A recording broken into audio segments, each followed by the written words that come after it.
guys, welcome back to the channel, and today we're going to be reacting to Unpopular K-pop Opinions, because karmas are GPS. That's how we starting off the new year? Live. Whoa, that's how we starting?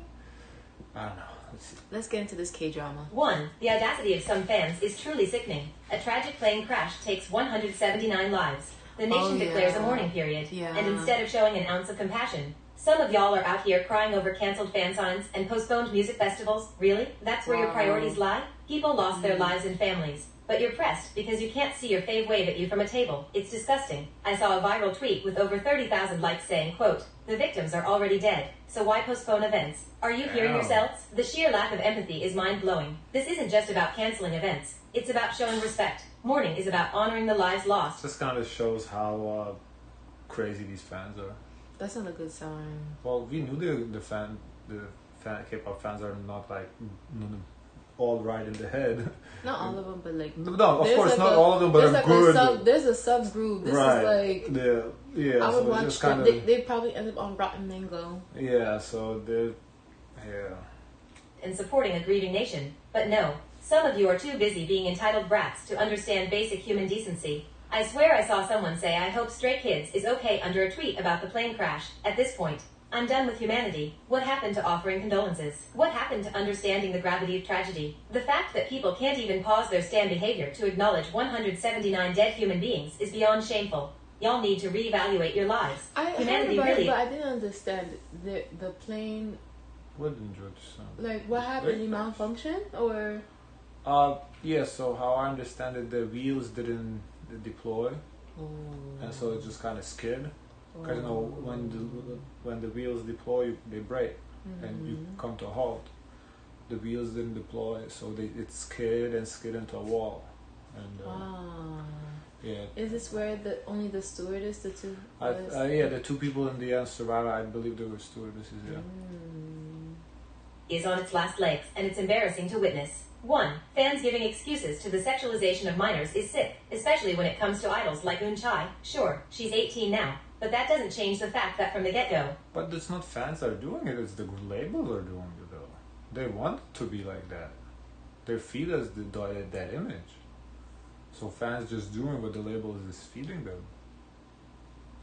Hive had this girl out here in situations that were blatantly inappropriate. And now that she's turned 18, everyone's acting like a magic wand erased the past and we should just move on. Nope, not happening. The whole "she's 18 now so it's fine" narrative is dangerous. Do people not realize that the damage has already been done? Her debut, the way she was styled and presented wasn't innocent or cute. It was calculated to toe that creepy line between youthful and exploitative. I mean, Eun-chae barely looks older than her age. So using her height or group dynamics as some kind of justification is just sick. Stop pretending that being taller than her older members suddenly turns her into an equal within the group. It's a transparent excuse for fans. I don't know, she was just 15. I thought she was like in her mid-20s. To dodge addressing the real issue. Hive in the industry as a whole profits on sexualizing young idols, and people just let it slide. Now let's drag the fans, because they're part of the problem. Bring up the sexualization of Eun-chae or any minor idol, and you'll be met with accusations of being a hater. Excuse me. The thing is, what's unfortunate is that they're responding to what the market supports. So if we didn't want to see that kind of content, it's really up to the fans themselves to, show distaste to it, so they are not rewarded for putting such content out. Like, it's a cycle, right? The label keeps putting it because the fans keep buying it. The fans keep buying it because the label keeps putting it out. So it's like, somebody has to stop. Yeah, because we have seen the time where fans protested companies' behaviors and they were quite successful. I was actually quite impressed how fans were able to mobilize and kind of influence record labels, because I haven't seen that necessarily here in the States, where fans put pressure on the labels to take action that was quite impactful. Yeah, I think our culture is different because we don't really know the labels. Yeah, I feel like we know the labels here much better. I don't know if like it's the because people. There's only like 4 labels, or is it because I don't know why, but yeah, K-pop is everything is labeled as JYP. Yeah, there's something with JYP. What's going on, JYP? Yeah. Even though you have nothing to do with it. But here, our labels, like the label company, I couldn't even tell you the name. Sony, UMG, Sony Music, UMG. There's a third one. I think there's the big 3. But But they don't have like a brand ambassador, so the face, like they're not giving face. Pressing exploitation is not hate, it's common sense. The real issue here is that fans can't separate their love for the idols from valid criticism of the industry. Instead, they'll bend over backwards. Orchard is the third one. Orchard. To defend Hyde's decisions, using excuses like, oh, she had a panic attack, so we need to support the company because they're doing their best. What? No, having compassion for an idol doesn't mean you have to blindly worship the corporation exploiting her. And can we talk about how Les Arafem fans love to brand the group as progressive and feminist icons? As if that somehow absolves Hyde of their questionable ethics? Just because you want to see them as role models doesn't mean the company is making decisions in their best interest. Yoonchi's styling, choreography, and even her screen watching K-pop, you really think, okay, is it really the group model? Like, is this who they are or who the company wants them to be? No, I think it's all company. Yeah. I think there's very few groups that's actually the group. But even then, I think those groups are older. You know, like more established, like BTS. Yeah, exactly, like BTS. You know, at that point they can pick what they want to be. But I think very early on, it's just kind of. Yeah, so it's hard to take like a group serious in the sense of what they say, because is that what you're saying or what the companies want you to say? Times 3 male gaze, and yet fans dismiss it as trendy or fashion forward for the girlies. No, stop gaslighting yourselves. It's not about empowerment, it's about profits. But fans keep pretending the problem is haters pushing the sexualization narrative. I mean, yeah, trolls are vile, but they didn't build this system. Companies like Hyde did. And fans like you keep it alive when you engage with inappropriate fan art.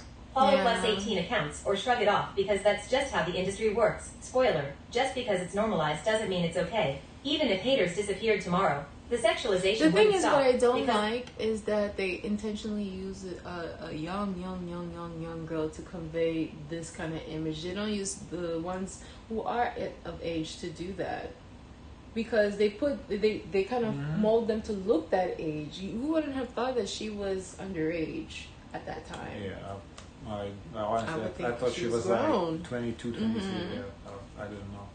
The system is built to exploit idols and fans keep feeding the beast. What's even more infuriating is how Gucci's situation. I think the opposite is even weirder.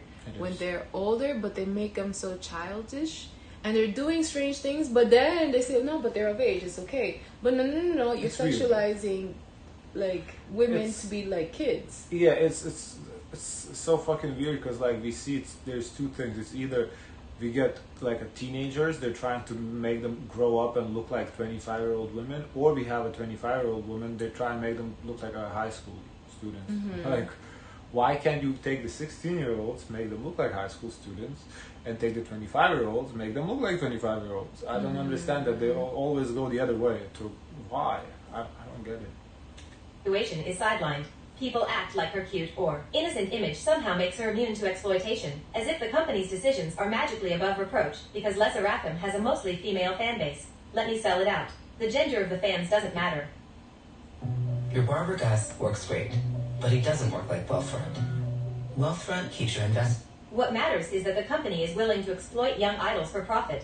Whether the audience is male, female, or non-binary, the ethics are still trash. Stop letting the illusion of empowerment distract you from the reality that Hyde and every other company in this game is prioritizing money over the well-being of their idols. Lin Chai deserves better. All young idols do. And fans need to wake up and stop acting like pointing out these issues is some kind of betrayal. It's not.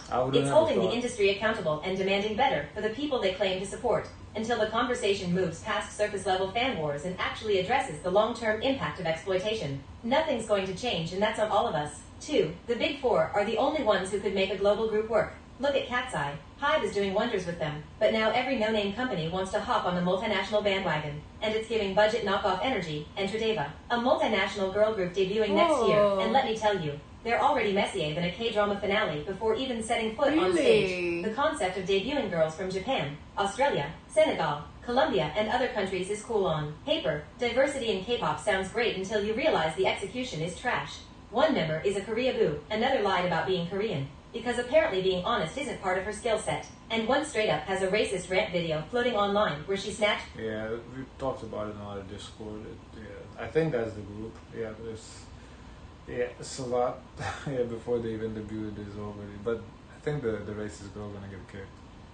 girl's wig and said racist stuff. Are you kidding me? This is who you're marketing as the new face of K-pop? And let's not forget the company's impressive track record. The ex-CEO is currently sitting in prison for exploiting minors and making them send inappropriate photos. The company also has a history of starving and mistreating their past groups. Like, how do you come back from that? Who greenlit this debut? And the worst part, they're trying to market this dumpster fire as a global group in the already cutthroat K-pop all market. that effort Newsflash. and for what? No. K-pop is niche enough without adding the multinational gimmick. And unless Well, they're not doing K-pop. I guess they're doing global group, not K-pop group. So I don't know why we focus on K-pop. I don't know. And when it's multinational, it's gonna be more difficult because you deal with multinational issues. I feel like you have to focus on the issues that you already have to deal with in the industry of K-pop before you want to, experiment and test other waters. Unless you've got high-level clout, budget, and PR magic, you're setting yourself up for failure. Look at other multinational groups like Black Swan. Sure, they're known, but where's the financial success?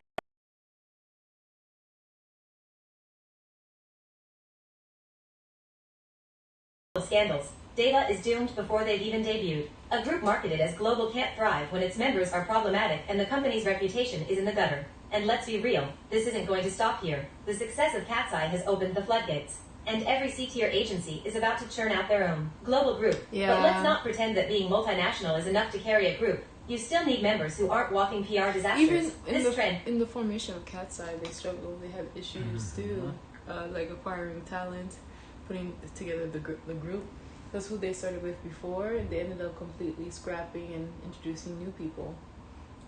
Might be the future of K-pop. But if this group is any indication, the road to success is going to be paved with flops, scandals, and an endless parade of companies biting off more than they can chew. 3. Let's talk. And also, Cat's Eye and Vicha. You gonna group them together? Yeah, of course. They're the same principle. Mm-hmm. But look at what's going on with Vicha already. Yeah, but I feel like Cat's Eye is quite successful. Like they're able to... No, that's fine. But I'm saying Vicha is kind of principle the same as Cat's Eye, though. Like a K-pop label, global girl group. Mm-hmm.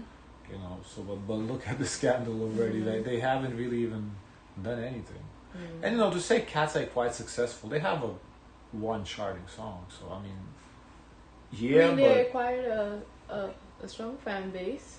Yeah, but let's see what their follow up is. I think it's too early to say they're quite successful. I don't know. I feel like many they debut, they don't make it.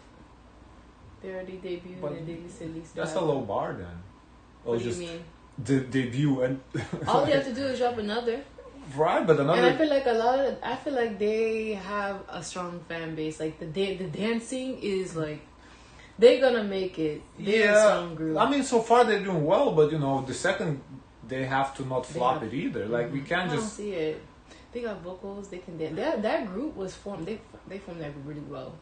I'm not saying they didn't, but to say them successful after they dropped like 2 songs, like how? Like, come on, how can we call a group successful after they drop 2 songs? I've seen other groups that are now successful, and their first drop was not as strong compared to what they did. Okay, but I'm sure there's groups that debuted real strong and fell off. Like. I don't know right now. I don't know all the K-pop groups. We have to go look at it, but I'm sure there is some. Talk about Park Sung-hoon's recent scandal. He's a Squid Game actor who played they a probably trans got woman in the second disbanded season. and put into another group, but overall, I think the amount of talent they have in that group is superb. He was earning praise for his portrayal, but it didn't last much. On December 30th, he uploaded an explicit parody of the show featuring unclothed actresses, implying that losing female players face physical assault. Gross doesn't even begin to cover it. Although he deleted the post quickly, the damage was already done. Screenshots spread fast, and the backlash was brutal. He apologized, as they all do, and his agency swooped in with the lamest excuse imaginable. He accidentally put... Who are they specifically talking about right now? The person, I guess, who plays the trans character. Oh. Posted it while checking his DMs. Seriously? That's not how Instagram works. You can't just slip and upload something. His name is Taeyong? No, T.O.P. T.O.P. Okay, T.O.P. I don't like how they made his character like a fiend. Like Dofi. Yeah, I don't like that part. Story. If they were going to fabricate a story, at least go with his account was hacked. But this? Give me a break. His career might have just nosedived. And honestly, Damn. he earned it. I know so many people watch explicit content, but the issue here isn't just the viewing habits. It's the absolute lack of boundaries in terms of how this was shared by a celebrity on a public platform like Instagram. Seriously? Why would you post that kind of content on your main social media account? That's arrogance to the highest degree. You're not just sharing with your followers, you're sharing with people who might be... He posted like a provocative I guess. I don't really understand. image or something. Yeah. Oh. underage, or just flat out uncomfortable with that kind of imagery. It's tone deaf at best and completely irresponsible at worst. It's one thing to privately enjoy certain content. People will watch what they want to watch. But this crosses a line into public recklessness. The real issue isn't that he watched an explicit parody, it's that he shared it, and specifically the kind of parody it was. An explicit parody that features violence against women is deeply disturbing. It's sick. Not only does it... Oh, so some sort of parody, like, I guess, porn parody or something like that. normalize the objectification of women, but it also trivializes serious issues like violence. And the fact that it involves a parody of a show he was a part of, with real women involved, makes it even worse. Some of the actresses on that show are half his age. Him sharing something like this speaks volumes about the power dynamics at play. Imagine being one of those women working alongside him, knowing he's out there posting content like that. Content that sexualizes women and portrays them as victims of violence. It creates a toxic work environment, whether he intended it or not. If I were one of the women involved in that show, I'd be seriously uncomfortable. I mean, how do you trust a coworker who feels entitled to put that kind of imagery out there? I And how could you not understand. question his intentions both on set and off? It's not just a problem for him. It's This a is problem gonna for create a everyone who problem for allows his this to career slide for under the sure. radar, including Because those who defend... oftentimes I was learning that when a show or company wants to take you in, so his future works, they vet to see what pops up on your social media to see who you are, what you're known for already. If you have this associated to you, a lot of companies are going to touch that because it's going to fall on them too.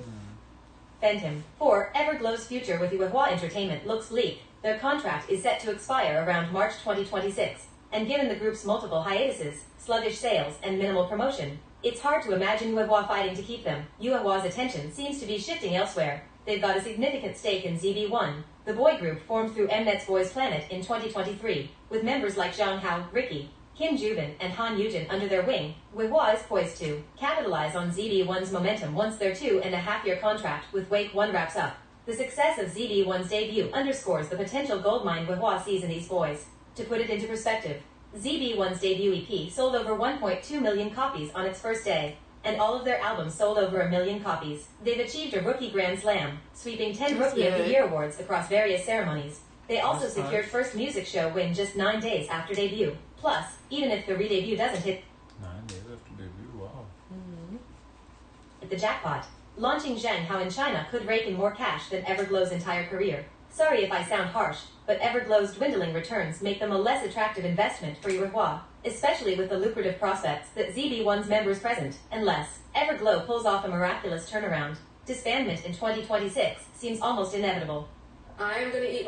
Interesting. Guys, of course, let us know your thoughts. Don't forget to like, comment, and subscribe. Join the Discord and the Zoe's, share as much kindness as possible.